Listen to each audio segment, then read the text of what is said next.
Hello student, Namaskar. Today we are going to take question and answer. The poet Dust of Snow. Dust of Snow is composed by American poet Robert Frost. The poet presents nature in this poem as a mood changer. His sad thoughts are changed with a simple act of nature. We read in this poem, there are some simple actions that leave a great impact of human mind. The fall of dust of snow changed the poet's mind. Now let's go ahead and look at the question in this poem which have come in the textbook. First question, what is the dust of snow? Where does the poet say has changed his mood? How has the poet's mood changed? What is the dust of snow? बर्फ का एक कण क्या होता है? Where does the poet say has changed his mood? और कवि के कथन के अनुसार उसकी मनोदशा किस प्रकार बदल जाती है? How has the poet's mood changed? और कवि का जो मनोदशा है वो किस प्रकार परिवर्तित हो जाती है? बर्फ़ के जो छोटे छोटे टुकड़े हैं और जो वो इकट्ठे रहते हैं उनको ही हम डस्ट ऑफ स्नो कहते हैं. Answer, A dust of snow means small particles of snow that remain together. The crows shook down on him. The dust of snow from the hemlock tree has changed the poet's mood. इसमें आए तीसरे part का answer है, first the poet was in A depressed and sorrowful mood. पहले तो कवि का जो मूड होता है बड़ा ही दुखी होता है, but now he has become cheerful and ready to utilize the rest of the day. अर्थात कवि का पहले तो मन उदास और दुखी रहता है, लेकिन अब उसका मन प्रसन्न हो गया है और दिन का बचा हुआ समय का सदुपयोग करना चाहता है. Now we take next question. Next question is, how does Frost present nature in this poem? Frost जो इस कविता का कवि है वो अपनी कविता के अंदर प्रकृति को किस प्रकार से प्रस्तुत करता है? द फॉलोइंग क्वेश्चंस में help you think of an answer. यहाँ पर नीचे कुछ प्रश्न दिए गए हैं जो आपको उत्तर सोचने में मदद करेंगे. जैसे पहला क्वेश्चन है, what are the birds that are usually named in poem? वह कौन कौन से पक्षी हैं जिनका नाम प्राय कविताओं में प्रस्तुत किया जाता है? Do you think A crow is often mentioned in poem? क्या आपके विचार के अनुसार क्रो को विभिन्न कविताओं के अंदर प्रस्तुत किया जाता है? What image come to your mind when you think of crow? जब आप क्रो के बारे में सोचते हैं तो आपके मस्तिष्क के अंदर क्या छवि उभरती है? इस प्रश्न का जो फर्स्ट पार्ट है, what are the birds that are usually named in poem, यानी कविताओं के अंतर्गत किन किन पक्षियों के नाम आमतौर पर लिए जाते हैं, यूजुअली प्रयोग में किए जाते हैं? Nightingale, swallow, lark, canary, crow, hawk, blue tit peacock, myna, sparrow, eagle, kite, etc. Are the birds usually named in poem. आमतौर पर इन पक्षियों के नाम कविताओं में जरूर मेंशन होते हैं.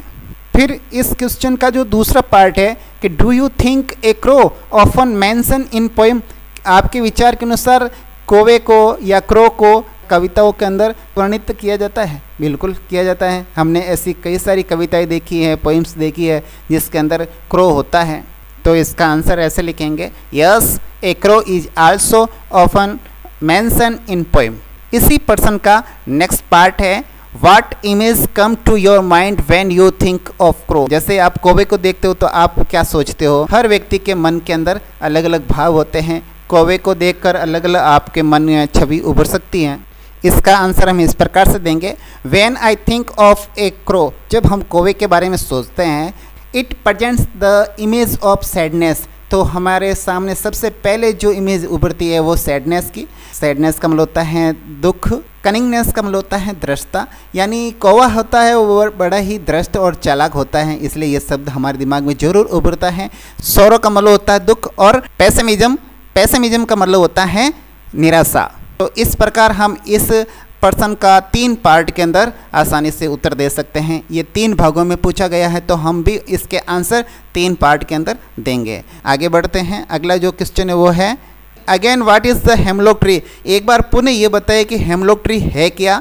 Y doesn't the poet write about a more beautiful tree. कवि बहुत सारे जो खूबसूरत पेड़ हैं उनका नाम क्यों नहीं लेता है अपनी कविता के अंतर्गत। सच है जैसे कि मैपल यानी अशोक का वृक्ष, ओक का मतलब होता है बलूत का पेड़, और पाइन का मतलब होता है चीड़ का वृक्ष। इस प्रकार ये इतने सुंदर वृक्ष है, उसका नाम नहीं लेके ये हेमलॉक का क्यों वो अपनी कविता के अंदर मेंशन करता है, उसका आंसर हमें लिखना है। तो इसका आंसर सबसे पहले तो हम देंगे कि हेमलॉक ट्री है क्या। एक विषैला पेड़ होता है पॉइजन भरा, और उसमें वाइट कलर के फ्लावर होते हैं, ये हमें आंसर देना है। ए hemlock tree is poisonous plant with small white flowers. ये तो हो गया फर्स्ट पार्ट का आंसर। अब देंगे नेक्स्ट पार्ट का कि why doesn't the poet write the about a more beautiful trees. तो इसके बारे में हम आंसर इस प्रकार से देंगे the poet doesn't write about a more beautiful trees because it is natural that when we are sad we can't think of a sweet. अगर हम उदास होते हैं तो हमें कभी भी अच्छा नहीं लगता है, तो वही बात उसके साथ भी लागू होती है। तो वो उस समय उदासी के पल में रहता है, तो उसको अच्छी बातें याद या अच्छी चीज़ें याद ही नहीं आई, उसको बुरी चीज़ें याद आई। We can't think of sweet and beautiful things.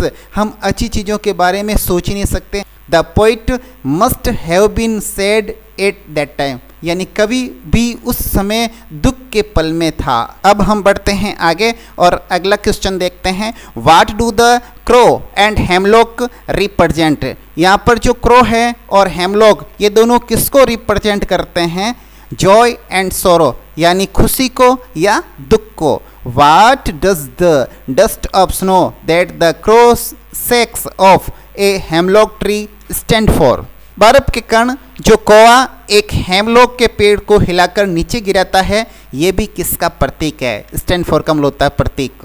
पहले हम इसके पहले पार्ट का आंसर देंगे कि क्रो और हेमलॉक किसको रिप्रेजेंट करते हैं। हमारे पास 2 ऑप्शन है, जॉय एंड सोरो। तो ये प्रश्न हमारे लिए बहुत इजी हो गया, क्योंकि हमें मालूम है कि क्रो और हेमलॉक है जो सोरो का रिप्रेजेंट कर रहे हैं। सोरो इसका स्टैंड फॉर है।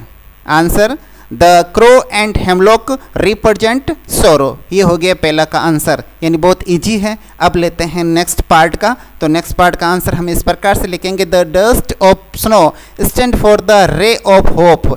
यानी जो हेमलॉक पेड़ से बर्फ के कण नीचे गिराए गए हैं वो किसका प्रतीक है? स्टैंड फॉर है रे ऑफ होप, यानी आशा की किरण। It show that the sad day is the going to change into something joyful for the poet। बर्फ के जो कण हैं वो आनंद के प्रतीक हैं, और वो ये दर्शाता है कि कवि के लिए जो दुखद दिन था वो आनंद के पलों में बदल गया, चेंज हो गया। अब बढ़ते हैं आगे और टेक्स्ट बुक का जो अगला प्रश्न है, क्वेश्चन है, वो लेते हैं। Have there been times when you felt depress और होपलेस। क्या आपके जीवन में भी ऐसा कोई पल आया है जिसमें आप निराश हुए हो, डिप्रेस में हुए आए हो? Have you experience a similar moment that change your mood that day.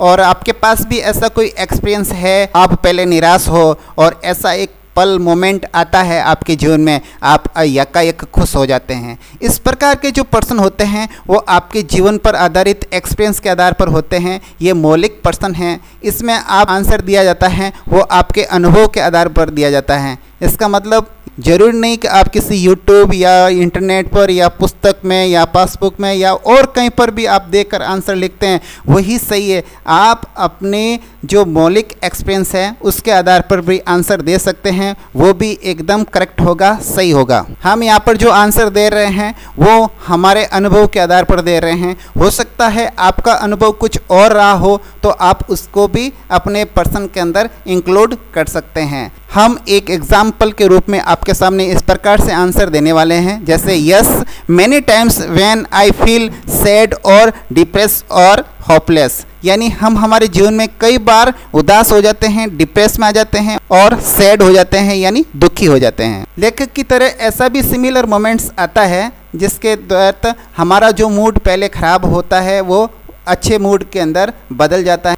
Yes I have experience a similar moments that change my mind that day. हाँ, एक बार की बात है कि इसी प्रकार का सिमिलर मोमेंट्स हमारे भी है, जो एक एक्सपीरियंस आपके सामने रखने जा रहे हैं। देखिए, it was the day when I was about to go to school that knowing I was very sad to find my bicycle punctured. एक बार की बात है जब हम स्कूल जाने वाले होते हैं और जैसे ही स्कूल के लिए रवाना होते हैं तो हमें मालूम चलता है कि हमारी बाइसिकल है वो पंक्चर हो चुकी है।